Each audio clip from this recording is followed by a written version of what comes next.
Hello, buddy. Welcome back. I'm the Strategy Professor, and today we're going to be doing an in-depth guide for Yuumi, and this is patch 9.11. I have been playing Yuumi a lot on stream lately, so go back and watch that the first week of June. All of the past streams are always cataloged under my past streams tab on the main channel at the Strategy Professor on YouTube.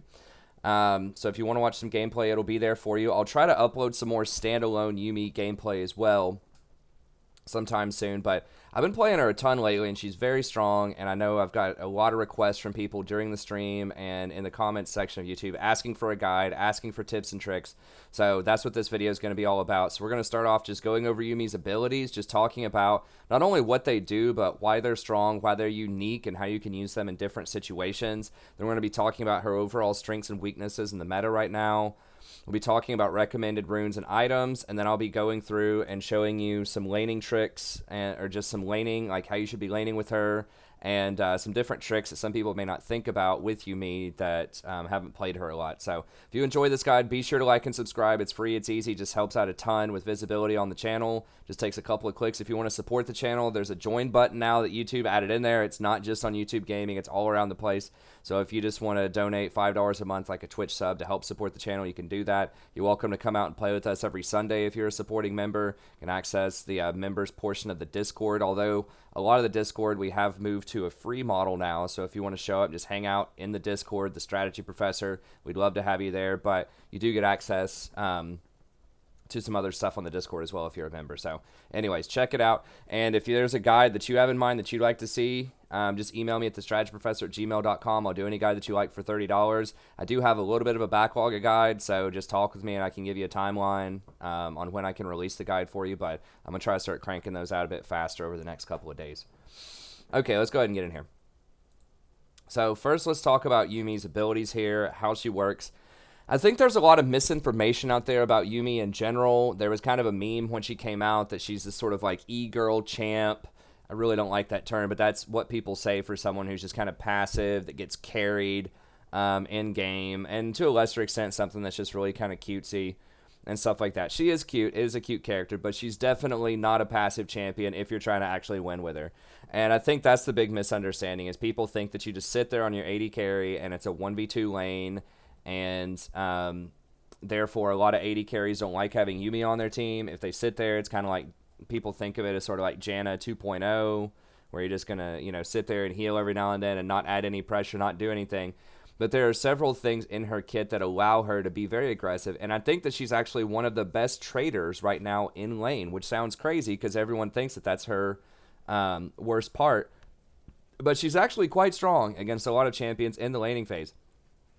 I remember I had somebody yesterday, my team's like freaking out, and I picked Yuumi, and they picked Alistar, because they're like, oh, this lane's over, there's no way we can win. They had, I think it was Ezreal Alistar on their team, something like that, and we had Draven Yuumi. I'm like, are you kidding me? We crushed this lane, and we murdered them.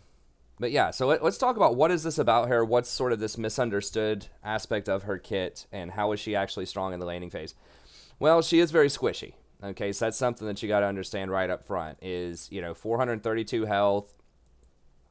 She has a pretty good mana pool to start with, but pretty low armor at 25, pretty low magic resist, and low movement speed. So if you're not near somebody, if you get caught out, you're going to die. But, and here's the kicker, this shield that she gets off her passive is massive. Now, early on, she can trigger this every 20 seconds or so. It's an 80 shield with a 0.4 ratio on it. That is huge, and it's free. All you have to do is land an auto attack, and she has 500 auto attack range. So it's very easy to land this, especially against melee champions in lane. And just think about this. Even if you trigger this 2 times per minute, right? Not even just on time, every 20 seconds. Let's just say you're goofing around, you just don't have your timings right, you're still learning her. Let's say that you get this bop and block off even 2 times a minute. That's 160 extra health per minute. 160 health per minute. So if you think about it, if you're just going through some nice trading patterns, like your first minute in there, your effective health is going to be about 500. You're going to get close to 500 effective health. You know what that is? That's like Alistar. That's like Braum, right? They're the people that have that much health. She just doesn't, the thing is, she doesn't have that, like, walking into lane without doing anything, right? She has to earn it. She has to get these shields. But over time, especially you're in the lane before you back, 3-4 minutes, a lot of times at least, sometimes even longer than that, depending on what's going on. Every minute you're getting an extra 160 effective health. So that's crazy. If you're in lane for 3 minutes, then you're going to be getting 480 effective health. And so, it very quickly you can see how this adds up, that she ends up being very durable. Now, she's not tanky, but she's durable in the laning phase because of that. And you can give this health to your AD carry, and it's a shield that lasts permanently until it's broken.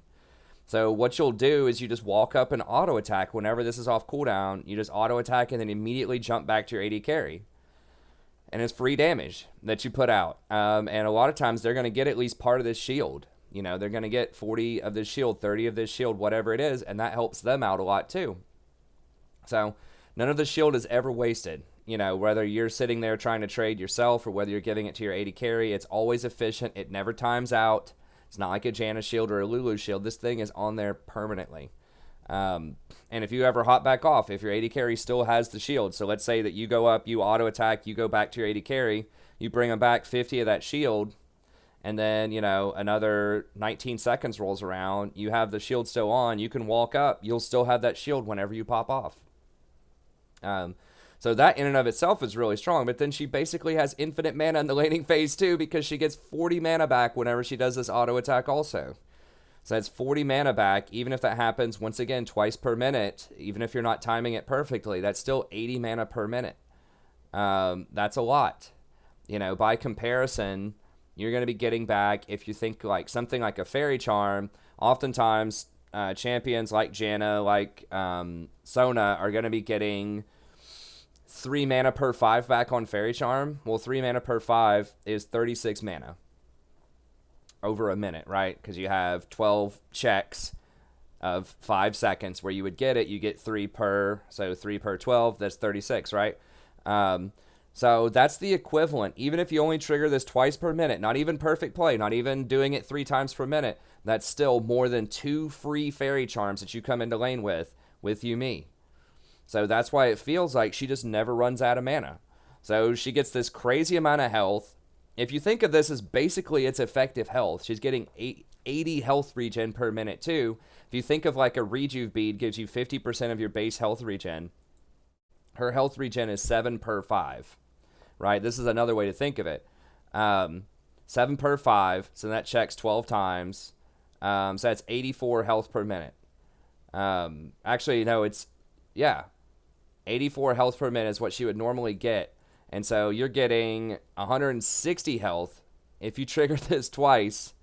And so that's 200% of your health regen that you would normally have. That's 4 Rejuve beads worth of health regen that you're getting off of this, pretty much. Now, yes, it's a shield, but it never expires. It's basically health. Like, it is health. You can give it to your AD carry sometimes, but it's basically health, right? So she gets, if we're keeping track of this, 2 free Fairy Charms off of this in the laning phase. That's 250 gold, and 4 Rejuve beads. That's 600 gold. So she comes to lane with basically 850 extra, like, regen off of her passive. If you think about this shield and if you think about the mana that she gets off this shield, that's not even including the scaling that she gets off the 0.4 ratio, and that's not even including the way that this scales. This scales all the way up to a 360 shield.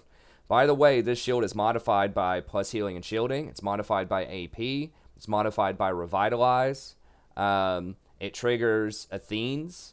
So there are all sorts of benefits to this later on in the game. So this is very, very strong.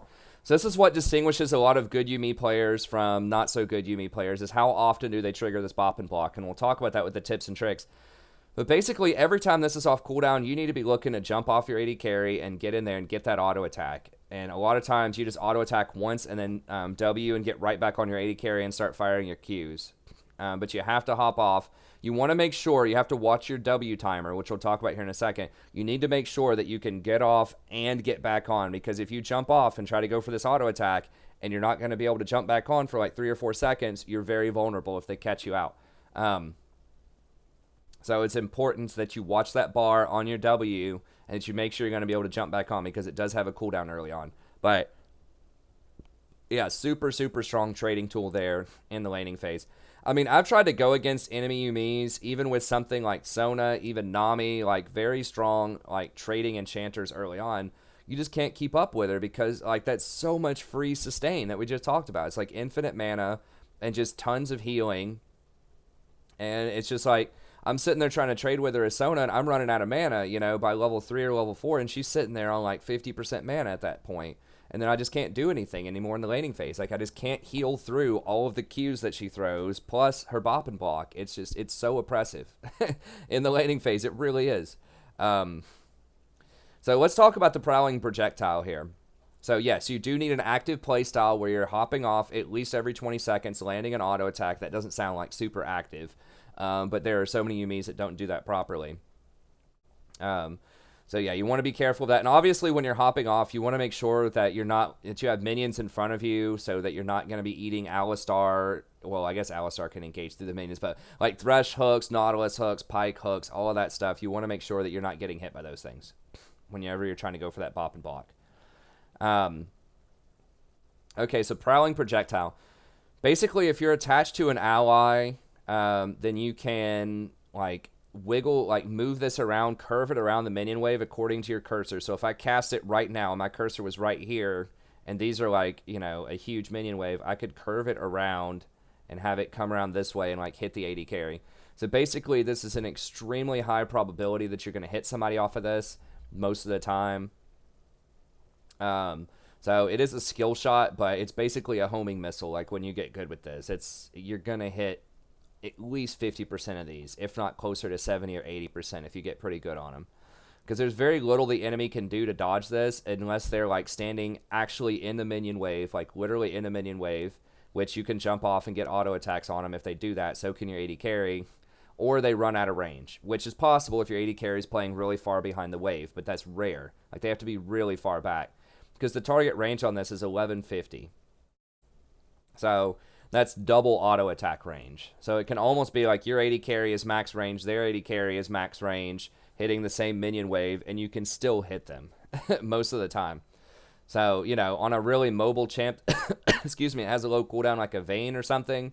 Yeah, maybe they can tumble, like, out of the range every now and then, but they're going to be burning through their mana to try to do that, and you're going to be having almost infinite mana with bop and block. So eventually they're going to run out of, like, mobility stuff if they're trying to play that game with you. But it does a lot of damage also early on. Now, it does cost a decent chunk of mana as it goes up, but once again, you're going to start off with 3 fairy charms, so it's probably okay. So, 70 mana, though, ends up becoming a pretty good payout. 70 for 150 damage with a 0.6 ratio. It's almost always empowered because you're curving around the minion wave. And then as you level it up even further, eventually it gets to 285 damage on this poke, which is massive, with a 0.6 ratio that has an 80% slow, and also the duration is 1.75 seconds. Now, I think it does decaying slow. Now, if you've watched my channel at all, I'm not a fan of this word right here, decay. They've just started doing this in the last, like, year and a half, maybe a little bit longer, but it's certainly becoming way more popular, is making something that decays instead of just a normal slow, which is really frustrating because it's like, what does this mean? What is the rate of decay? Does it fall off linearly? Does it fall off, like, like, instantly? Because there was something a couple of patches ago with Soraka where they changed it. It's like, oh, she gets this crazy movement speed. She gets 30% movement speed for 5 seconds whenever she hits somebody with a Q. It's like, okay, she gets some movement speed for 5 seconds, but 90% of that movement speed falls off in, like, less than 1 second. And the rest of the time you get, like, I don't know, 1% or less movement speed.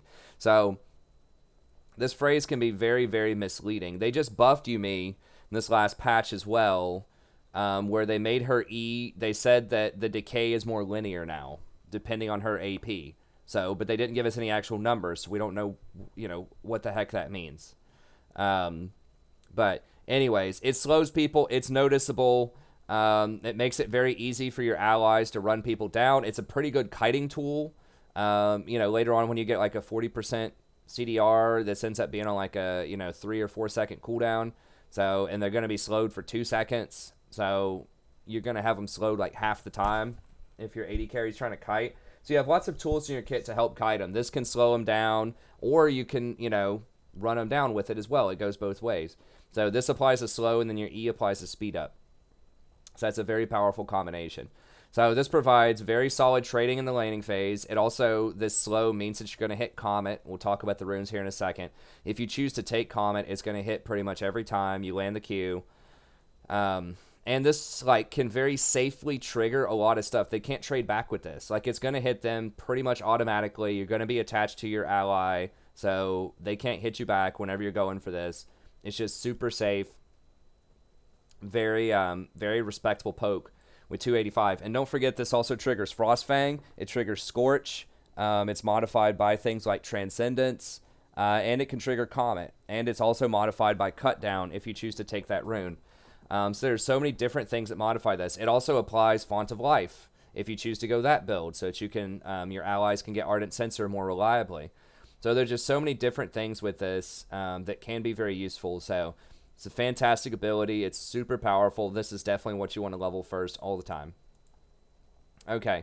You and me, now this is something that she's most known for. This is when you attach to somebody at 700 range. The closest thing I can think of to this is like Recon, where you want to be jumping around to allies a lot of times in fights. It does give them shields. If you do take Airy, you have the ability to heal them with your E, and it does put you in position to line up your ultimate or to line up your Qs or some of these other skill shots to make the kind of play that you want to make.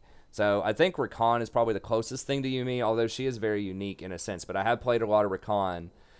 He's probably my most played champion over the last year or so. So that kind of helped me sort of wrap my brain around all of the possibilities of Yuumi as well. Because we'll talk about positioning here in just a little bit. But if you think about team fights, sometimes you need to jump over to one ally, start using your ultimate, and then jump over to another ally after you get some stuns to get the heal, and then jump to another ally so that you can use that Q to get a slow to run somebody down, or maybe one ally is about to die, so you have to jump over to somebody else so you don't get caught up in that. So there's just so many different ways you can position, and the geometry changes so much on a lot of your abilities, and you have to kind of constantly keep track of what's going on with all of your allies and all of your enemies to figure out where you need to be and when, because you have such supreme mobility in team fights. So it's a really high ceiling cap to try to play her optimally. But yeah, so that's what this does. Basically, you can attach to so if you're unattached, if you're not on anybody, then you can attach to somebody, but it's going to be on a 10-second cooldown early on before you can attach again. At level 6, it drops to a 5-second cooldown, and at level 11, it drops to a 0-second cooldown. Now, when you're attached to them, you do share some adaptive force. So this is basically AP. Adaptive force is 100% conversion to AP, but if it's AD, if it switches over to AD, then it's a little bit less. I don't remember the exact exchange rates, but it's based on the gold value of AD versus the gold value of AP. So I guess we could do the math here real quick. So AP is valued at 21.75. 80 bonus AD is valued at 35 each. So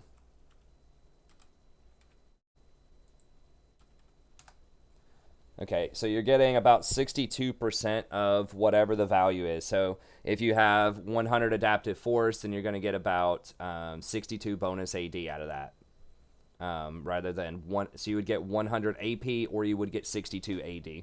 So they try to keep it gold neutral in terms of power, just because bonus AD is a stronger stat in general than AP, because you get full value out of it on every auto attack, and most AD ratios are larger than most AP ratios. You'll see stuff like Pantheon that'll have a 200% AD ratio, or like Lee Sin will have a 200% AD ratio on some of their abilities and things like that. Whereas that's very, very rare with AP. Sometimes it happens, but more often it's less than 100%. So anyways, what this does is, let's say that you have 100 AP throughout all of your abilities. It's going to give whoever you're attached to 5 bonus adaptive force at level 1. So that means you're going to give your ally either 5 AP or somewhere around 2.5 AD, 3 AD. I think that's actually literally 3 AD. It's pretty close to 3 AD. So you're going to give them, for every 100 ability power, you're going to give them 5 AP or 3 bonus AD. So it's really not that much. Now, if this gets leveled up to the max, though, then it can be decent. It's 21 AP versus, I don't know, 12 bonus AD, something like that. Okay? But you never level this up. Okay, I've tried leveling this up a lot. You do start with 1 point at level 1 for free. So you don't even have to put any points into it if you want. And it sounds like this is good. Oh, 21% adaptive force. But really, most of the time, it's not. It's just like, and the reason is your other abilities are so strong that you have to level these up first. Like, this is really, really OP, like, when you're trying to level this up. Because it can get up to 285 damage, 80% slow, 1.75 cooldown per second. And the cooldown goes down from 11 seconds to 6 seconds. So every time you put a point in this, you're buffing up this ability by 1, 2, 3, 4 different ways. So it's scaling on 4 different metrics every time you level it up. And it's the main thing that you spam. So you definitely want to level this up first. So there's not a question. Q has to be maxed out first. Then it becomes, okay, well, do you want this or do you want this? This is similar to Q, where it's way, way stronger when you level it up. So if you look at, like, the maximum heal, that's a big difference, going from 60 to 140 on a max heal is a big deal. And the percentage goes up regardless of how many points you have in it. But that's a big deal. But then you also have the recharge rate. It goes down a lot, right? From 18 seconds to 14 seconds. And so if you want to charge it up to 2 charges, this would take you 36 seconds. This would take you 28 seconds to charge that up. So, you know, you're getting a bigger heal and you're lowering the cooldown. This heal obviously scales with Revitalize. It scales with plus healing and shielding. It scales with AP. It scales with all these different things. It triggers Ardent Censer, or not Ardent Censer, Athene's Unholy Grail. So there's just all sorts of different ways that healing and shielding scales super, super well on Yuumi. And so you really, really want this maxed out second.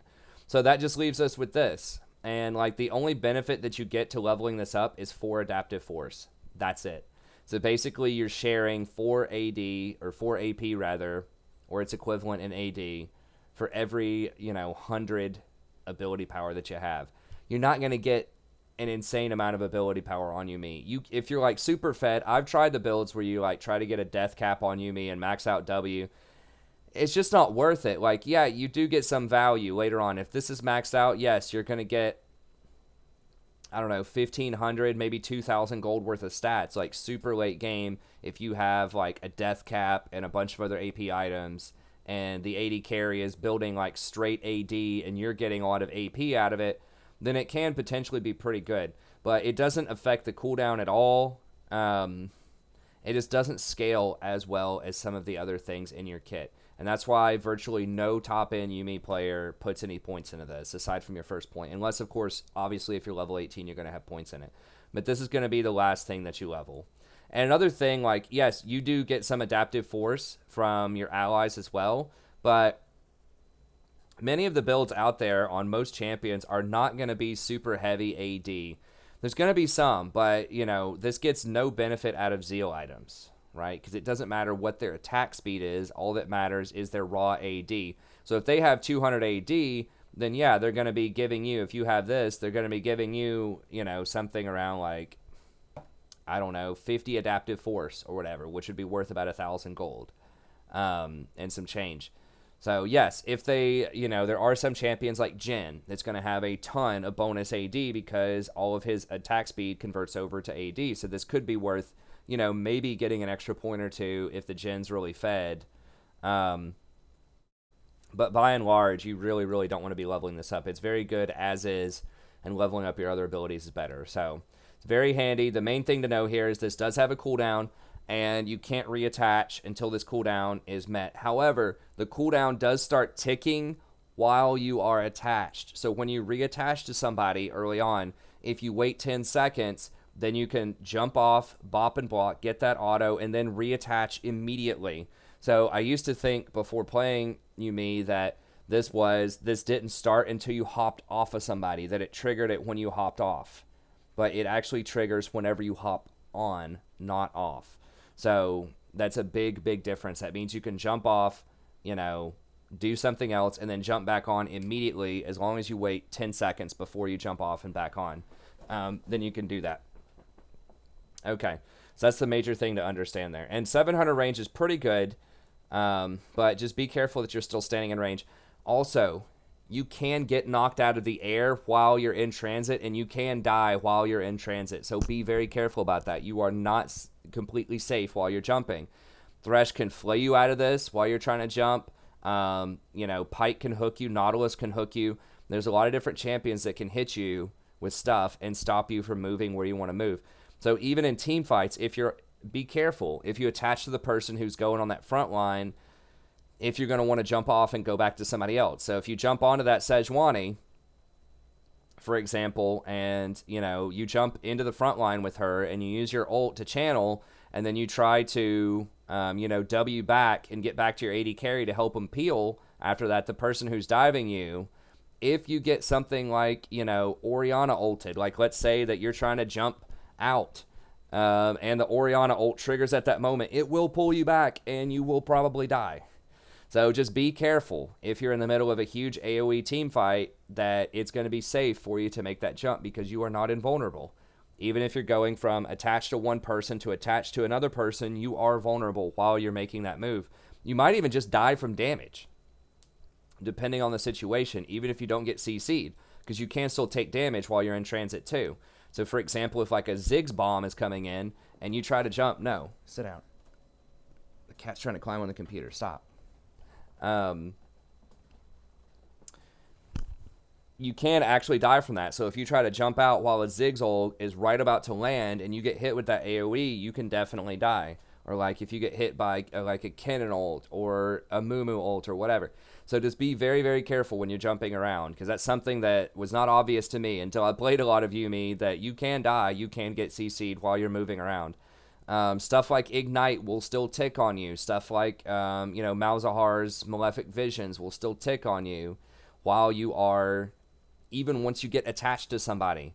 But you can still get hit by auto attacks while you're flying through the air, like Scorch can trigger on you. There's all kinds of random stuff that can kill you while you're on your way to your ally, and even while you're attached if it's a damage over time ability. So be very careful. Now, you will not get damaged if you are already attached to somebody and AoE hits everyone around you. So if you stay attached to that tank and that Ziggs bomb hits, then you're not going to get damaged by it, okay? The only thing that can damage you while you're actually attached, if they don't apply the damage over time before you attach, is tower shots. So be careful with tower shots too. If you hit anybody with a Q and you're in tower range, it will automatically prioritize you over everybody else, I think. I guess if it's already targeted another champion, I think it'll stay on them. But it will definitely pull onto you if it's just minions in tower range. So be very careful if you're trying to harass with your Q in range, that you don't take those tower shots. Now, they are changing it on this coming patch as well to where if someone hits an ally that you're attached to, then they get an assist on you if you die and you are untargetable. So in other words, if you die to tower and someone has hit the ally you're attached to, it will no longer be an execute. So far, that's what they're testing on the PBE for patch 9.12, so that you can't just execute for free during tower dives. Call that the Jolty special. Jolty was saying, oh, she's going to be really OP because she can take tower shots like that. I was like, I don't think that's why she's OP, but that is something that's on the table that's kind of goofy that they are taking off the table. So that's for you, Jolty. Riot heard you. They're trying to fix it. But, yeah. Anyways, and they are lowering like a little bit on her bop and block for next patch. I think they are lowering the mana that you get back to 30 from 40. So instead of, a full 2 fairy charm, it might be like 1.5 fairy charms or something, but it's still going to be really strong. So those are 2 nerfs they're looking at. Not 100% those are going through, but that's something that they're looking at for next patch. Okay, the last couple abilities here. So we have Zoomies. Now, this is on a charge system, which is kind of awkward. That means you can cast this twice. If you have 2 charges, you can cast it twice in a row, or you can spread it out among different people. So you have to kind of read the best situation to when you want to do this. And not only does it heal, but that movement speed is very relevant too. That can help your AD carry, run away from a skill shot that's about to hit them. That can help them, run down somebody. That can help you get away. So like sometimes if you're just out of range of getting onto an ally, You can use zoomies to grab that movement speed. That'll get you in range, then you can jump on them with your W. So there's a lot of different uses for this, both for the movement speed for you and your ally, and to heal both you and your ally. Sometimes if you're really damaged in a team fight or whatever, you can actually pop off and zoomies yourself really quick if you need to, just so you're not going to die instantly when you're jumping between people. So you can pop off, zoomies to heal yourself, attack for the bop and block shield, and then start jumping around on people again, just to, make sure that you're not going to get blown up by random AoE. So there's a lot of different uses to it. You kind of want to figure it out. You are highly incentivized to try to heal people that are at a lower amount of health. Now, you need to be careful with that because obviously you don't want somebody to die. But I would say like 40% is a good number, because if they're below 40%, they're getting some extra bonus healing off of this, and you're triggering Revitalize, which is the rune that I recommend to get that extra 10% healing off of that. And all of that is modified by the plus healing and shielding stat as well. And you also get a bigger AP modifier if you have a huge heal. So if they're pretty low, then this could be up to a 280 heal with a 0.8 ratio. Now, it's not usually going to be that much. It's probably closer to like a 200 heal most of the time, with like maybe a 0.6 ratio. But that's still pretty good if you double heal it. So just keep that in mind. This is up fairly often. 14 seconds, I thought, felt like a really long time, but for some reason, it really does feel like it's up pretty often later on in team fights. I mean, if you have 40% cooldown, this is going to come up. You get one charge every 8 or 9 seconds. But it's up a lot more than you would think it is later on in the game. So be aware of that. Now, I've had people ask me, too, why do I just sit on 2 charges of zoomies in the laning phase? Why not use that heal more often? It can actually be kind of expensive early on. I mean, if they're basically full health, if somebody's only missing like 25% of their health, it's not very efficient at all. You're basically paying 60 mana for a 30 heal, which is awful. Even 60 mana for a 60 heal is pretty bad. So, you need to be careful with that, I think. Your bop and block is enough to keep people topped off. Now, yes, if you are sitting at literally full mana, yes, you can heal them up a little bit with zoomies. But, it does have a long recharge timer early on. It's 18 seconds. You're not going to have a lot of CDR. So you kind of want this for, you want to save at least one charge for emergency situations, like the jungler's coming in and you need to get out of there. You need to run away fast with E. Or your ally gets caught by a hook and you need to be able to, burst heal them really fast. So you want to be careful. This is not like a Soraka or something. You don't just want to, just throw a heal just to keep people topped off. It's okay if they're sitting around 70% health, unless you're literally at 100% mana. It's okay to, not use this immediately, because you're going to get more value out of it if you wait until they're 50% health at least or something like that. So don't feel like you have to use this every single time it's off cooldown, because it's very, very mana inefficient, and you can actually run yourself out of mana doing that. But it is a very, very powerful ability. It's really underrated, I think, unless you've actually played Yuumi a lot. And then finally, we have Final Chapter here. This is a really, really strong team fight ability. It has a huge range, 1100 range, but not only that, it's a very wide hitbox. This feels like it's double the width of a Sona ult.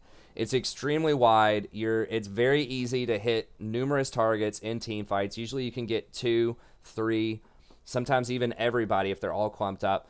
And it's a really powerful route. It's 1.75 seconds.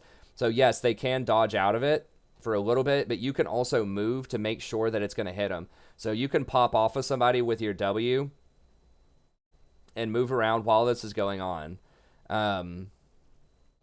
So you can move, you can cast you and me, and you can use zoomies to zip around while you're doing that. I don't think you can auto-attack for bop and block while you're doing it, but you can cast your other spells while you're also doing it. So that's really strong, and it's quite a bit of damage. If you hit them with every wave early on, it's 240 damage at level 6. That's a lot. Now, it's unlikely you're going to hit them with every single wave, but you're usually going to get them with most of the waves. So you can very comfortably get 150 to 200 damage up to a maximum of 240. So it's pretty strong with a 0.8 ratio on a fairly low cooldown for an ability this strong. 130 seconds is very light. If you choose to go the Presence of Mind build, you can lower it even more, especially if you kill multiple people in a team fight with this. So it's really, really strong. It's very easy to get this stun on people. It's 1.75 seconds, which is huge. Or it's a root, I guess. They can auto-attack, but they can't cast spells. Or at least they can't move. They might still be able to cast spells with the root. But either way, they're not going anywhere whenever you root them with this. So that is a very, very strong team fight ability, and it makes it difficult to dive the person that you're on. So you can use this as engage, but it's also like people think if you just pick an all-in champion, then Yuumi can't do anything. It's like, well, if she has final chapter, she can. It's really, really hard to stick to allies because she has so many tools to help them escape. She can do final chapter to peel them. She can use zoomies to help them run away. She can use her Q, to slow people down so that it makes it more difficult to catch up to, the Vayne that's running around. She can jump off, get bop and block for like a 400 shield. She has like 280 burst healing with a 0.8 ratio. Like there's so many little like just things she can do to make it very hard to burst people out. That it just makes her very, very powerful in a lot of situations. So I think that she is really strong. That's it for her abilities. Let's go ahead and move on to talk about the rest of her strengths and weaknesses. So she is very strong at trading in the laning phase, despite what people think. Coming to lane with 2 fairy charms and 4 rejuve beads. It was a 850 gold worth of free regeneration in the laning phase. Obviously, very, very strong. She has really good itemization, which we'll talk about here in a second. If you go for the Athene's Ardent Redemption build, she synergizes extremely well with that build, just like Sona does. She's one of the best abusers, and those are the best support items in the game right now. I don't even think it's close. I think they've nerfed so many of the tank items. Like they've nerfed Locket so many times over the years. They've nerfed Knight's Vow several times. They've nerfed Zeke's. But they recently buffed Ardent Censer in the preseason. They buffed Redemption in the preseason. And then Athene's has been super strong since patch 8.12. But so many people just haven't been using it that I think that makes her one of the highest scaling supports right now. I mean, her raw numbers are not going to be as strong as something like a Sona or a Soraka, like really late game. Like she's not that strong with her healing because it's on a longer cooldown. But she's got a lot of stuff in her kit that she can use with that. So she's very good at safely charging up Athene's, for example, with her Q.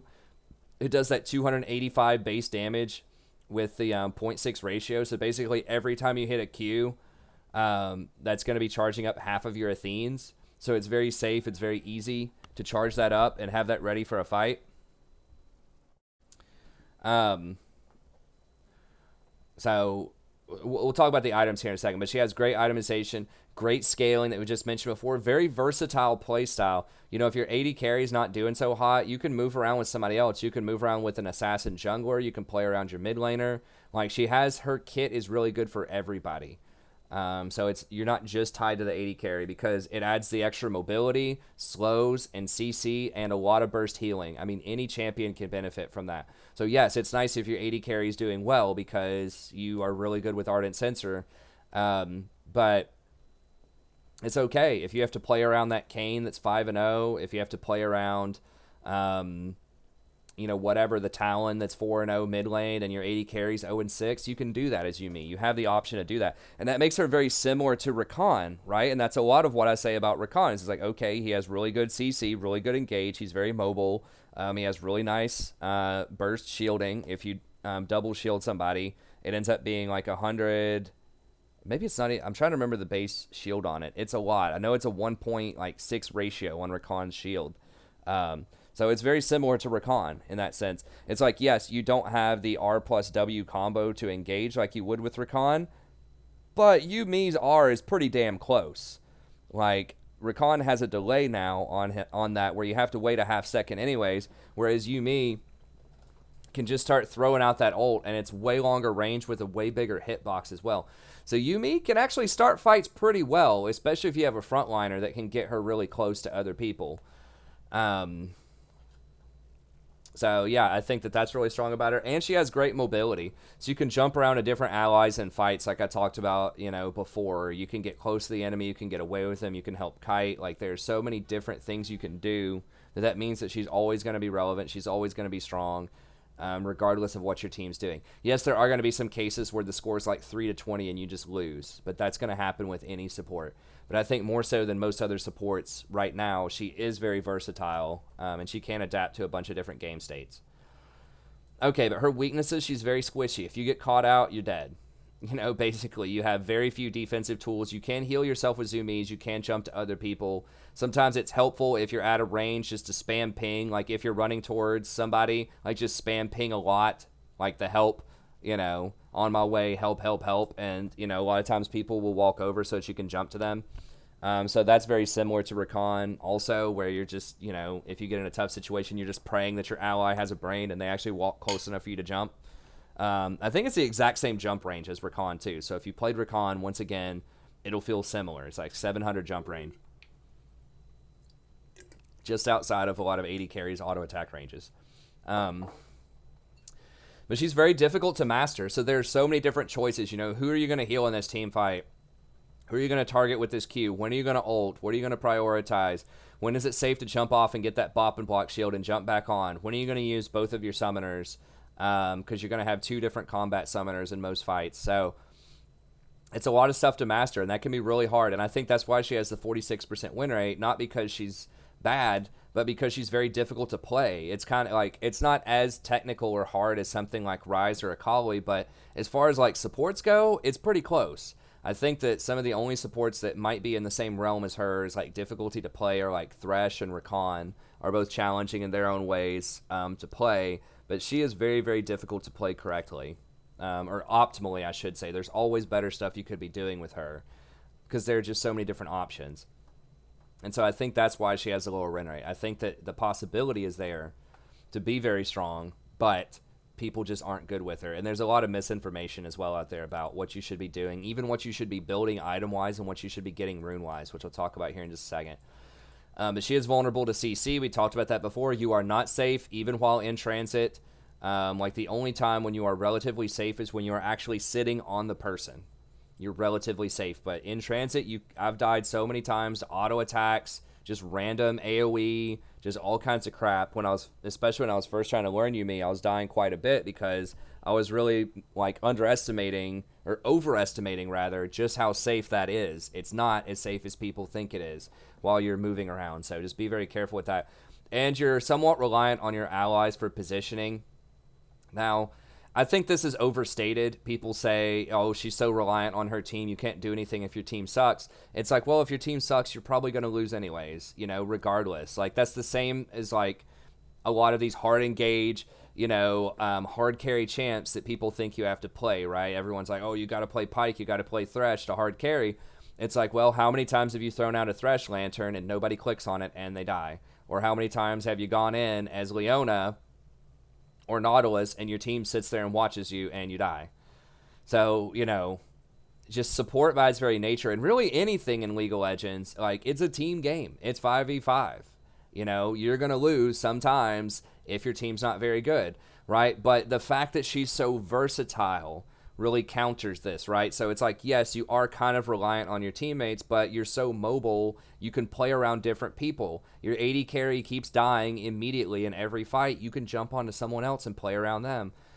So she has a lot of tools in her kit that benefit a lot of other champions in the game that aren't just as reliant on one specific playstyle, right? So for example, if you're Alistar or whatever, you're gonna have a really hard time doing anything if your team's very far behind, right? Or if you don't have any follow-up CC, then like you're gonna have a really hard time, right? But with Yuumi, there's just always stuff that you could be doing potentially. You could just, if your team's really far behind, you could try to poke at the end. You can play with that assassin in the jungle safely. You can stay attached to them and, maybe make some plays like in the jungle or in a side lane or whatever. Like, there are so many different kinds of things you can do with Yuumi. So yes, if your AD carry doesn't stand close enough for you to land your Qs, that's bad. That sucks in the laning phase. Or, if you start your ult and somebody immediately flashes away, that's bad. But you can fix that to an extent. You can hop off the person with a W to like reposition your ult to get that stun and then jump onto somebody else. So there are different ways to correct for your allies doing goofy things. But yes, it could be a problem potentially. Okay. Recommended runes. Now, I think that Aerie is very, very good on Yuumi, and I think there's a couple of reasons for this. Number one, whenever you jump between people with your W in team fights, you hand Aerie to them, which is very, very big. People underestimate just how strong this shield is a lot of the time. This shield is like overpowered, and I don't use that word very often, but it really is OP. Late game, even if you're like level 11, it's a 60 shield with a 0.25 ratio. It's very common for Yuumi to have like at least 150 AP because you're going to have Athenes, you're going to have Ardent Censer, you're going to have some runes, you're going to have Frostfang. Like usually you're between 150 to 200 AP. So you're going to be getting, an extra like 40 to 50 shield off of this on top of your baseline 60. So let's just call it 100 shield for easy math. You're getting an extra 100 shield like very, very often because you're attached to them, so the Aerie like pops back onto you almost instantly. So every 2 seconds or so, 2 or 3 seconds when you're jumping around, you're handing out a free 100 shield. That is almost another heal that she gives out, right? If you think about her Zoomies is on, even if you have 40% CDR, it's going to be on a 7 or 8 second cooldown, and the base shield on, or the base heal on that, like the best case scenario is 180, right? Or not, it's not even 180, it's like 140, I think is the best case scenario on that heal, 140 with a 0.4 ratio. Now we're talking about this shield, it starts off at, 60, but goes up to 100 very easily. So if you had the same amount of AP, you'd probably get to like maybe a 200 shield, maybe a 220 shield, something like that, but they have to be almost dead for that to happen. So realistically, this heal is probably going to be about half that.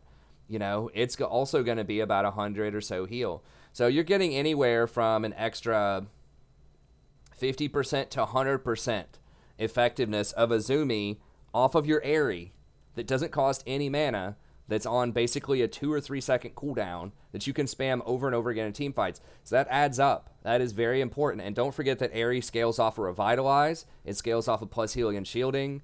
It triggers Athenes to hand out extra healing. So there's tons and tons of ways that Aerie is very, very strong shielding in the late game. And that's the major benefit of Aerie over Comet. I've tried the Comet build as well. It does do more damage. You do 30 to 100. Now, it only has a 0.2 AP ratio. Keep that in mind. So the ratio on Comet is actually lower than the ratio is on the Aerie shield. But it does do more damage. Okay, so it's like, yes, this does 30 to 100. This does 10 to 40 based on Aerie. But you got to keep the cooldown in mind as well. Like, even later on in the game, this cooldown's still going to be like at least 10 seconds versus the Aerie cooldown is going to be like 3 seconds when you're jumping to people. So you can get like 3 of these shields off, and you may not do it every time on time, but even 2 of these shields off, in 10 seconds, which is not hard to do. You're going to get like a 200 shielding and healing versus this, like you're getting 1 of these off for maybe 50 or 60 damage, in the mid game.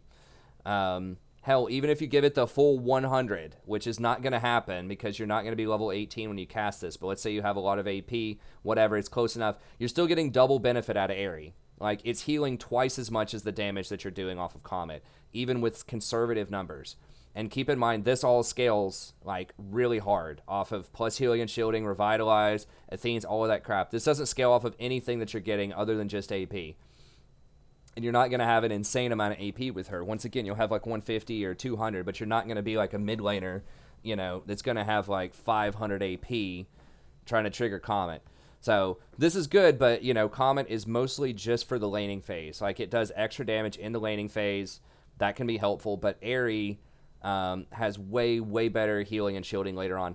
And even in the laning phase, one thing that I really like about Airy is that auto attacks trigger Airy also. And this is something that a lot of people don't think about. And this is on a lower cooldown.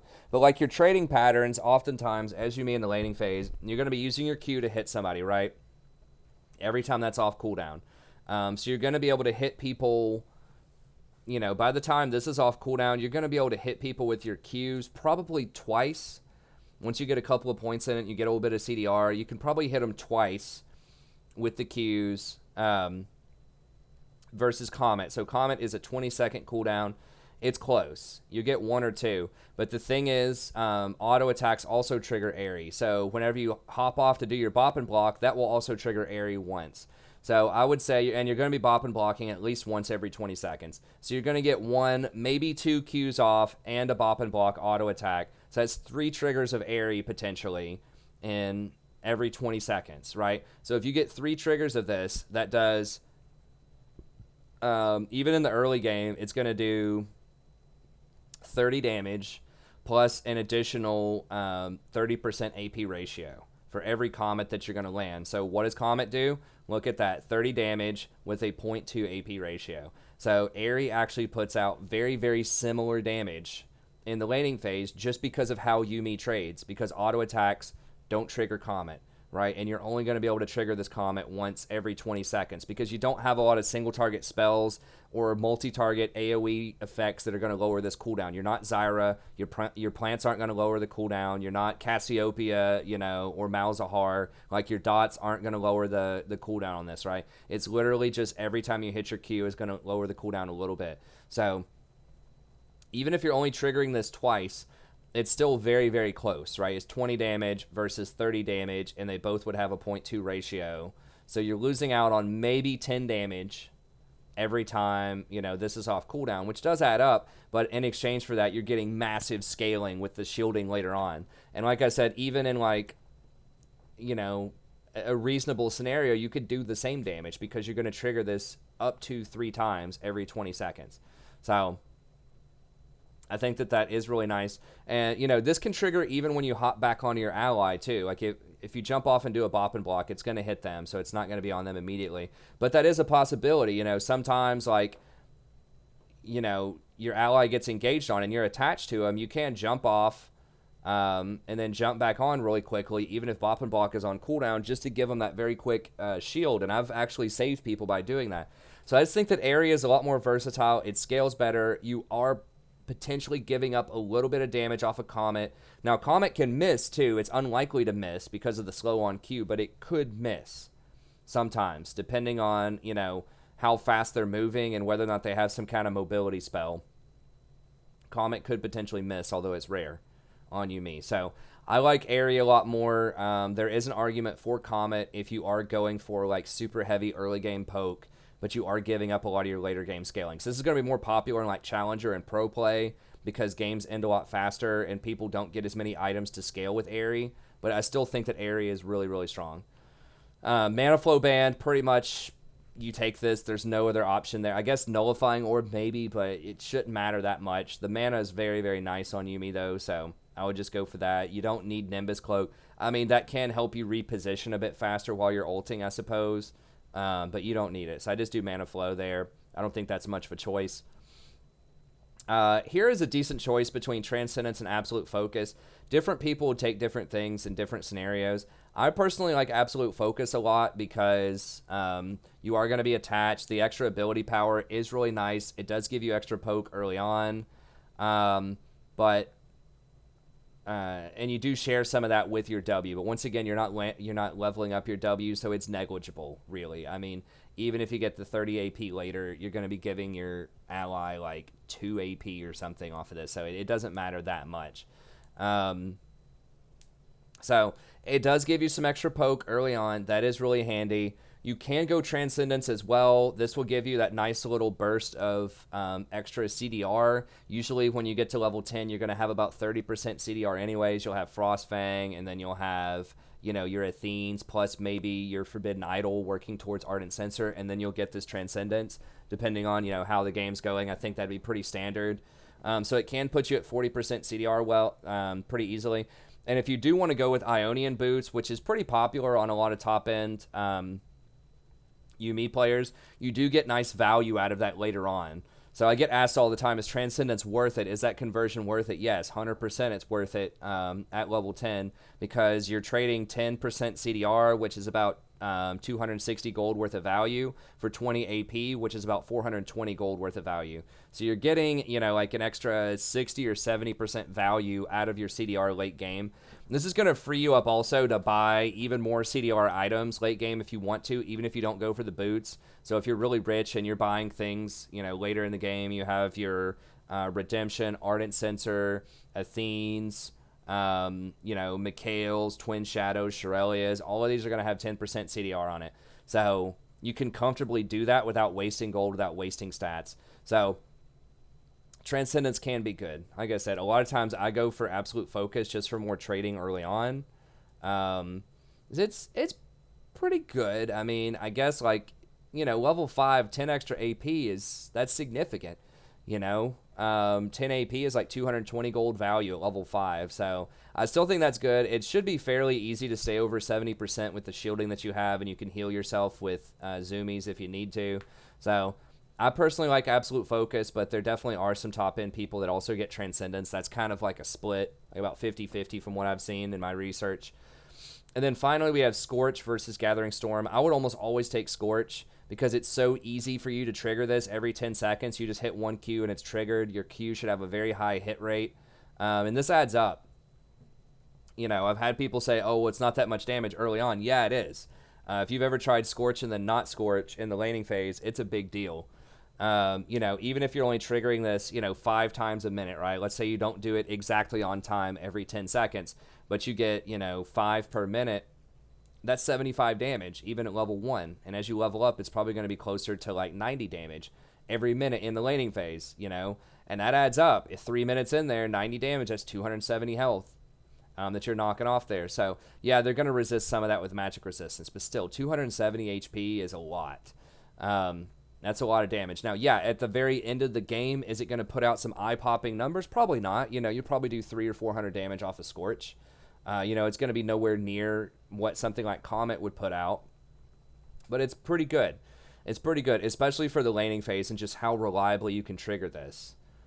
In conjunction with the other stuff. Don't forget, you're also going to have Frostfang triggering off of this. You're going to have Airy triggering off of this, or Comet triggering off of this. Depending on your other runes, you could have some other stuff triggering as well. So all of this adds up to make her a very powerful poke champion. Even if you go for something that's pretty conservative, like Airy plus Scorch, and then Resolve as your secondary, even if you aren't going for the cut down, which we'll talk about here in a second, it's still pretty respectable poke. So I would go for that.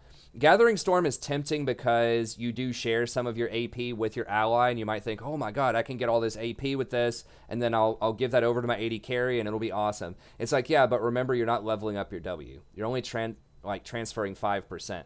So, even if we get to 30 minutes into the game, you're getting, 48 AP, which is nice, but, your ally's only going to be getting, 2 adaptive force or 3 adaptive force off of this. So it's not really moving over to your ally too much. Now, yes, 48 AP on you is very good. That's about 1,000 gold value, but that doesn't happen until 30 minutes into the game. So it's going to take a really long time for that to come online. So you can take it if you're in a lane where you're going to lose early and there's just not a lot you can do about it. You have an Ezreal on your team. They have a Leona, Draven, and you're like, you know what? This Scorch just isn't going to matter. We're not going to be able to put out any kind of reasonable pressure. If you just think you're going to lose lane really hard, yeah, you can take Gathering Storm, and it'll be useful later on. I mean, even at 24 AP at 20 minutes, that's a good deal. That's like 500 gold worth of value. So it's definitely good if you don't think you're going to need it earlier. So my general rule of thumb is, can you either kill them or force them to take a bad back early? If you can, Scorch is probably worth it. Because if you force them to take a bad back, they're probably going to lose at least a minion wave, maybe 2. So they're probably going to be losing, 120 to 150 gold. And they're going to be losing maybe a third of a level experience, half a level experience if you force a bad back. So that means that this rune, could be worth somewhere in the ballpark of maybe 200, 250 gold value if you force a bad back. If you get a kill and you force a bad back, like a bunch of minions are about to crash into their tower and you kill them, I mean, that can be completely game breaking with Scorch, right? I mean, that's going to be like hundreds and hundreds of gold worth of value. So this is the riskier pick, right? So it's like, yes, you could hit a home run and just completely win the lane off of this. The 270 damage that you deal over 3 minutes can set you up for kills, and then you take tower plates. They lose a lot of experience. Maybe you get dragon, the usual snowball if you get some kills in lane.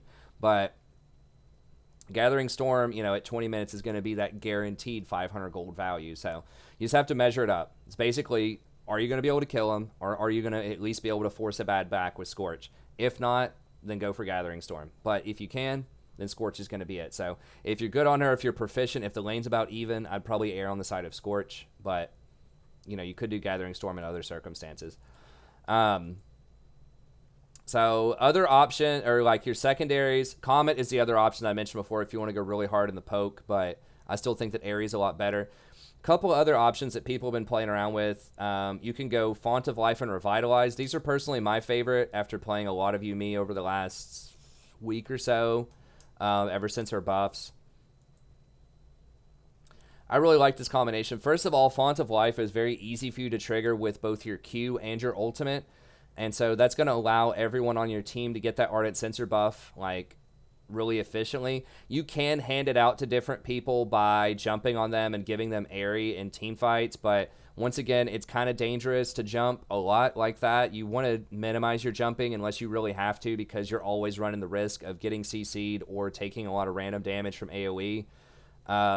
So you can trigger it like that. You can trigger it by like healing on people, but sometimes it's really hard to just hand it out to everyone in a team fight. It's not like a Sona Aura or like a Nami Wave. It requires some very deliberate choices of jumping onto specific people to keep it up.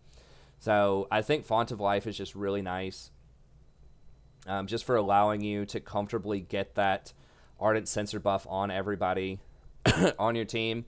And then it does add a little bit of extra healing, not a lot, but it's going to give people, I don't know, maybe like 10 damage on hit or something like that, 10 healing on hit, which doesn't seem like a lot, but could add up potentially depending on the fight. And then Revitalize is the big ticket. This is why you're going for this. Getting that extra 5% plus healing and shielding is very nice. Don't forget that gets triple bonus on Redemption, the 5% portion there. And then 10% extra healing on targets below 40% health is a very, very big deal. Don't forget that 10% stacks multiplicatively with plus healing and shielding. So how that would work is you do one of your heals for 140, you have like 30% plus healing and shielding. That adds up. Then you add on the AP onto that. Actually, the AP adds first. So you do your baseline heal, your 140, then you do your AP, that adds onto that. Then you do your plus healing and shielding, that adds onto that, and then you do Font of Life, or Revitalize rather, that adds on to that. And then all of that can trigger Athenes. So all of this stuff works extremely well together, and it gives you an alarming amount of extra plus healing and shielding, especially if you go Redemption in your build. So I think Revitalize is just fantastic, especially early on. You get so much value. Like your Bop and Block itself can give out a lot of extra shielding and healing. So I think that's what I prefer. I think that's really strong. Another very common build on Yuumi right now is Presence of Mind and Cut Down, which seems a little weird. It's like, why would you ever get those runes? But the reason is that Yuumi actually has extremely low base health. I think it's the lowest in the game at 432. So that means that most people are going to have a lot more health than you. So deal 5 to 15% more damage to champions based on how much more maximum health they have than you. Bonus damage scales up linearly depending on how much extra health they have. So it doesn't say exactly, okay, so if they have 55% more health than you, you get 10%. That's very common. So 55% of your starting HP at 432 would be like 600 something health, 615 health. Something like that, which is really easy. That's like an 80 carry buying Doran's Blade or something like that. It's very, very common. So this means that you're going to have very often somewhere between 8 to 10% extra damage in the laning phase, like permanently, always up. So that is really big, especially for those Qs, for the bop and blocks. It makes her really, really oppressive in the laning phase. And later on, you do some extra damage too, but it's mostly for the laning phase. So that gives you a ton of extra damage. And you also get Presence of Mind, which is pretty solid. Lowers the cooldown on your ult. You do have a really powerful ultimate and gives you a ton of extra mana. So that's a really good combination. That's what a lot of pros are doing right now. Once again, this is very heavy lane-centric, so you want to be running, your Scorch, Absolute Focus, Comet, stuff like that is all going to be very, very good, very oppressive in the laning phase. But I still don't think this is as good later on in the game because your Ardent Sensor, once again, it's going to be harder to spread that to everyone on your team. You're going to have to you're going to have to jump to certain people, which may not be optimal given different situations. You're going to change your positioning. You're going to open yourself up to damage and CC. And so you lose out on Font, but the big one is you lose out on Revitalize, and that's a ton of extra healing, which helps in the laning phase too, because you've got your Zoomies, you've got your Bop and Block, all of that benefits from Revitalize as well. So it's like Revitalize is somewhere between 5 to 15% effectively extra, plus healing and shielding. This is, 8 to 10% extra damage in the laning phase. I'd rather have the plus healing and shielding because I think it scales better. And there are some top-end players that are doing that as well. But this is very popular if you want to go for the super hardcore aggressive lane. If you have an 80 carry that's going to go hard with you, you got a Draven, someone you can count on that's going to do stuff, then it can be strong. I've tried it out. It definitely works. It just doesn't scale as well, I don't think. But it can work. Now, other options include some people will go things like still Biscuits Boots. That's okay. Biscuits do give you extra health, extra mana. Keep in mind, you're almost going to have infinite mana in the laning phase anyways. If you're going Mana Flow Band and just off of her Bop and Block, getting those 2 free Fairy Charms. And whenever you back, you're still going to get another 2 Fairy Charms. You're going to get Frostfang and usually a Fairy Charm or 2 on your first back, depending on when you back. So your mana is not going to be an issue. So that means that Biscuit isn't as valuable on her as it is on other champs that are going to be much more mana starved early on, like a Sona or like a Nami, just because she has so much innate mana regen. So that's okay. You can go Cosmic Insight, which is pretty good. You are going to get an activatable with Redemption. You do have 2 combat summoners, usually Ignite and Heal, or Ignite and Exhaust. So the extra 5% cooldown on summoners is very helpful. Boots are good. You don't need boots as often on Yuumi because you're attached to people most of the time, so you get to use their movement speed. But it is nice to have them because sometimes you have to detach to go ward, or sometimes you have to back by yourself to get wards, and there's not anyone else that you can hop onto. So the free boots are nice early on, especially if you're going to want to go for an Ionian boot build, which is pretty good. Once again, that's going to allow you to roam a little bit more as Yuumi. But you're going to, level up your items a little bit slower if you do that, but that does let you roam. It does, importantly, give you the 10% cooldown on your summoners, once again. So that means more ignites, more exhausts, more powerful skirmishing. So if you want to go for the Ionian build, then the Magical Footwear can be decent, but I just think this one is becoming a lot less popular. But it's still okay. It's okay. I've tried Ghost Poro as well, like Relentless Hunter plus Ghost Poro, or you can go Taste of Blood plus Relentless Hunter. That gives you some nice movement speed to offset the fact that you're not going to be getting boots. So if you're going for a bootless build, you're not going for any boots with Yuumi, then going for a Relentless Hunter build can be decent. Taste of Blood does give you even better trading in the laning phase. So I think that is something that's possible, although not a lot of people are doing that build. As you can see, a lot of the top-end people are kind of gravitating towards the Comet plus Cutdown build. Now, I will say if you're watching this in the future, on patch 9.12, they are thinking of buffing Yuumi's health to give her 480 starting health, and I think that's really going to hurt this Cutdown build. Then you're probably only going to be getting maybe 5 to 8% extra damage. So I think once they do that nerf, people would almost certainly want to do Airy after that. You see down here, people are trying the Airy plus Mad Life there. You're doing the Airy build. Now, I think this was primarily because Approach Velocity was bugged last patch to where it pretty much gave permanent 15% movement speed to the person that you were attached to. Or it was really weird. But I think it was bugged, and so that's why some people were doing that. Now, he was actually going for just the straight boots plus Cosmic Insight.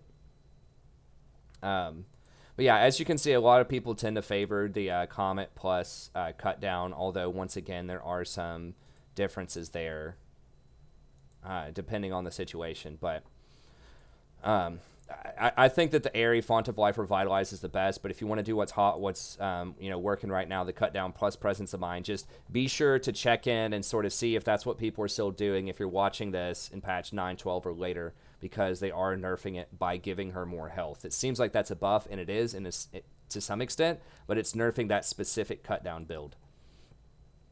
Okay. Finally, recommended runes. Athene's. You have to go Athene's on her. It's ultra powerful. Every time you hit your Q, it's going to charge it up so that you get even more healing. If you don't really know how Athene's works, the easiest way to think of it, it's oversimplified, but 35% spell vamp. 35% of the damage that you do, it's not even spell vamp, it's your physical attacks do it too, but 35% of all damage that you do is stored in this item, and then you get to redistribute that as healing. That's the best way to think of it. So if you do 300 damage to somebody, you're going to have an extra 100 healing. And the charges never go away. They always stay. So you pretty much always convert it. You can go over a certain amount, so it can only hold up to like 250 charges. But especially if you have Airy triggers it. Any sort of healing that you do triggers it. So you will distribute it out there. So pretty much anytime you heal somebody, it will use those charges. So if you heal for 100, you have 100 charges, it'll double the healing. Okay? So you don't even have to think about it. You don't have to micromanage it. There's nothing special you have to do. It just automatically works. And that's what makes this really powerful too. You don't have to change your playstyle to try to get buffs on different people. You don't have to hit a skill shot like Redemption. You just buy it and it works. So that's just kind of like the easiest item to use in the world. You just turn it on. It's super powerful. That's it. It just does its thing. So that's why it's really strong. If you want to know more about it, check out my video. I have top 12 most confusing items in League of Legends explained in depth. It's one of the items. Ardent Censer is also on there, and Redemption is also on there. So if you want to know the power of those items, be sure to check out that video. It's under the topical guides section of my main page on YouTube. So we're out of time here pretty much, so I'm not going to spend as much time on that, but just check that out. Athene's, it's one of the big catalyst items right now. It's what has brought Lux into prominence. Lux support, which has been a troll pick for the last 8 years or so, that's just recently become a decent pick. Now there's a lot more that goes into Lux. I have a whole guide on Lux too, so be sure to go watch that if you're interested in Lux support. But that's something that really brought her out into prominence, and that is one thing that's really powering Yuumi right now, is these, type of Enchanter-esque supports that can actually put out pretty good damage, especially really safe poke damage, so they can charge up the Athenes comfortably, even later on in the game. Because it's hard to charge Athenes when you're Sona later on, except in a big team fight, because you can't just walk up and auto people, when they have 3 items and they can one-shot you, right? But with Yuumi, you can very comfortably charge it up with these Qs. Same thing with with Lux, spamming her E for poke, right? And so that's something that makes her very strong. Ardent Censer is another one, especially if you take Font of Life. It's very easy to trigger on everyone because your Q applies a slow, your ultimate applies a stun. You have multiple ways you can shield people. You have Airy if you're jumping around to different people. You have Revitalize, or your Zoomies. You have Bop and Blocks. There are so many different things you can do to trigger it. That's really handy. And then Redemption is something that a lot of people take too. Now, some people take Redemption before they take Ardent. As you can see, it's still going to be really powerful. Everybody takes Athenes. Everybody takes Athenes, like first item. So that one's OP. You don't even, it's not even a question. You're going Athenes. But sometimes it's Redemption, sometimes it's Ardent Censer. Part of that's going to depend on how well your AD carry is doing. If your AD carry is failing, maybe you go Redemption so that you have more semi-global pressure. You can throw that Redemption in a side lane to help out a split pusher, something like that. It does scale extremely well, especially if you have Revitalize. You're going to get a lot of plus healing and shielding in your kit. And Redemption can also apply Athene stacks as well. So Redemption gonna be very strong. It's better at higher elo because people know how to actually stand in that circle, and you're gonna aim it correctly a lot of times in higher elo. But I still think even if you're in iron, bronze, silver, gold, all of that stuff, I still think that it's gonna be a really powerful item. You just have to tell your team what you're doing. Just ping it like 3 times whenever you drop a Redemption.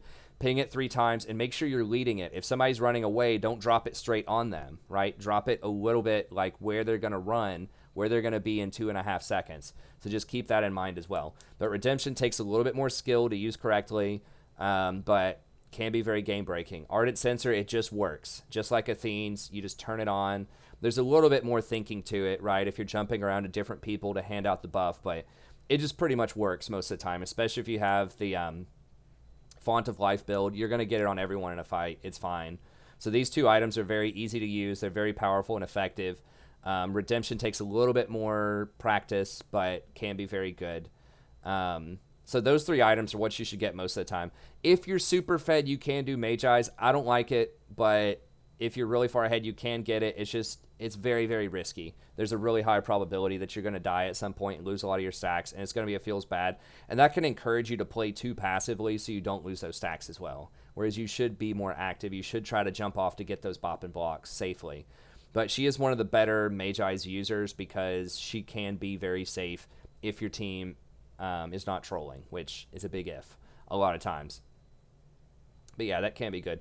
As far as summoners, don't ever take flash on Yuumi, and this is the last thing we'll talk about because we're basically out of time here. I think I hit most of the tips and tricks that I wanted to talk about as far as like laning and things like that. Getting those bop and blocks off, landing those Qs, making sure you can, jump back on your ally with your W, watching that little bar. Make sure you check your bushes as well. She's really good at checking bushes with Q, so if the enemy support's like trying to just hang out in a bush with Blitzcrank or something, you can just spam Qs into that bush and just hit them over and over again. If you're trying to go ward something, throw the Q in there first. If you have Airy or Comet, this is also really nice because it'll have an animation. So not only will it make a noise if it hits something in a bush, but you'll see, the Comet fly over there, or you'll see the Airy fly over there. So she's really, really good at checking bushes as well, which some enchanters have a really hard time with that. Like Janna, notoriously, and Sona have a really hard time checking bushes. But she's very good at it. So those are just a couple of the tricks there. But as far as like summoners go, you don't take flash because you're attached to people most of the time. And so you basically have a free flash at all times as long as you're around a teammate at 700 range. So that allows you to go double combat summoner, which means you can really like win fights hard as Yuumi, because you may not think it's very much like if you haven't ever played like with Yuumi, but like being able to take something like Ignite plus heal and your ally takes like barrier, it's really hard for the enemy to beat you in an all-in because they're going to have that extra flash instead of something like Ignite or heal. And flash gives you movement. It does not give you extra damage. And those summoners give you a lot of extra power early on, and they're on a lower cooldown than flash. So that means if you do an all-in and you have, Ignite plus exhaust, and the enemy has to, both blow their flashes out of that, your Ignite and your exhaust are going to come up in 3 minutes, right? Their flash is not going to come up until 5 minutes. And so you're going to have a 2-minute window where you can go for an all-in again and successfully kill them. And so it allows you to get a lot of extra tempo if you're managing your cooldowns correctly, if you're trying to take advantage of that 2-minute window where you have a lot of power.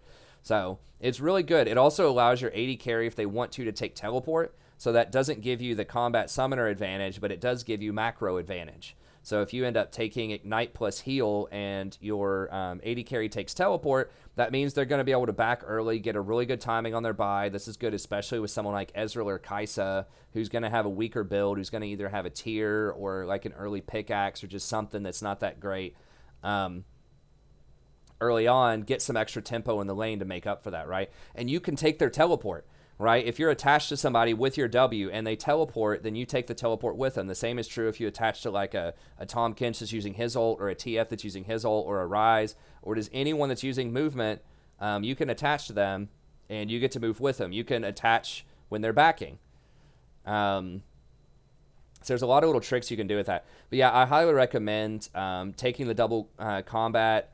If your AD carry keeps heal no matter what, then you probably want to go Ignite Exhaust if they're willing to switch over to Teleport. I think Barrier is really underrated on AD carries.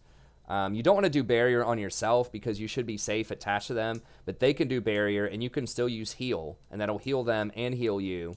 And then Ignite is definitely something that you want as well. I've heard some people say, well, what about Unsealed Spellbook on Yuumi? You don't want to do that.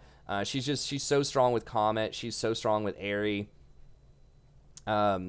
And you need the power in the laning phase. So I would not do that. Unsealed doesn't come online until much later. You don't use a lot of the summoners that well. You just don't do Unsealed. I have thought about Klepto. I haven't tested it, but I don't think that using your W would trigger it. I think only your Q would trigger it. So maybe against some melee champions, possibly. But once again, you don't get as much value in that tree as other people do because biscuits aren't amazing on you. They're okay, but you already have your mana covered. So I would probably just stick with the sorcery, stick with the Airy or the Comet. They're both really strong. And not go for that other stuff. Okay, well, I think that's going to be it. If you go for a no boots build, so you don't buy any boots whatsoever, which is definitely viable on Yuumi, you can go Twin Shadows or Shirelias. The reason that these become a little bit more appealing is because they have inherent move speed in them. So Twin Shadows is the more common one that you'll get if you want to go for a build like that. And the main thing is it gives you an extra 10% movement speed, so that's going to be like having brown boots for free. With that, so it makes up for the fact that you don't have other boots. And then, of course, you've got the active, which allows you to run people down and things like that. So that could work. I guess you could do like a Glacial Augment build. I haven't tried that out. I just thought of that. I mean, I know there's somebody on here that got like Hextech GLP.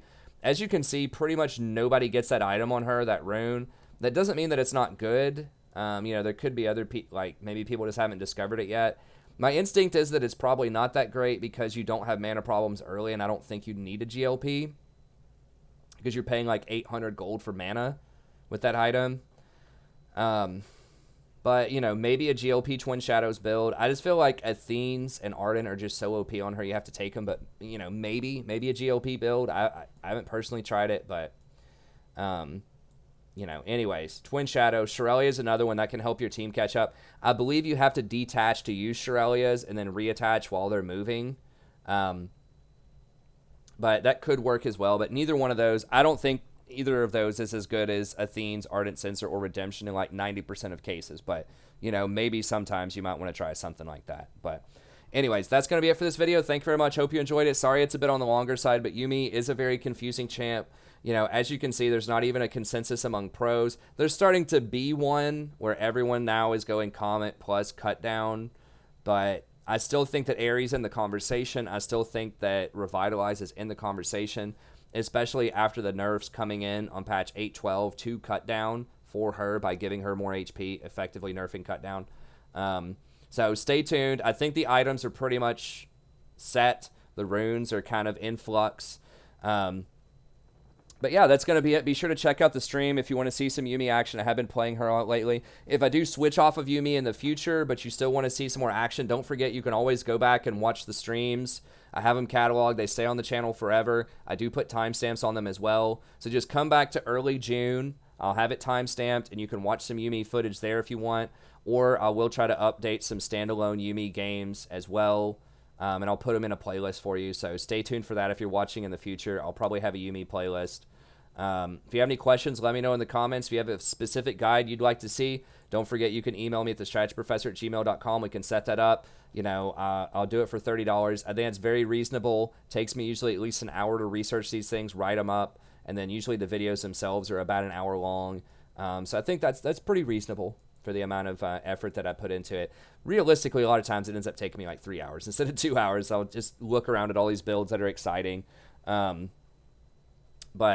anyways, be sure to check out the rest of the guides as well. I'll have a link in the description. There's a ton of topical guides, a ton of champion guides on the channel. Come check out the stream. Starts around 9:30 p.m. Eastern Standard Time on YouTube if you're interested. Very friendly community. I try to be as friendly and as chill as possible. I try to answer as many questions, even during games, as I can. Sometimes I can't get to every question if it's a really tough game, if it's really close, but I do try to answer as much as I can, and if I can't get it during the game, I'll, just post it to me again between games, and I'll do my best to answer it then. But anyways, that's going to be it. Thank you very much. Have a good day, and I'll see you next time.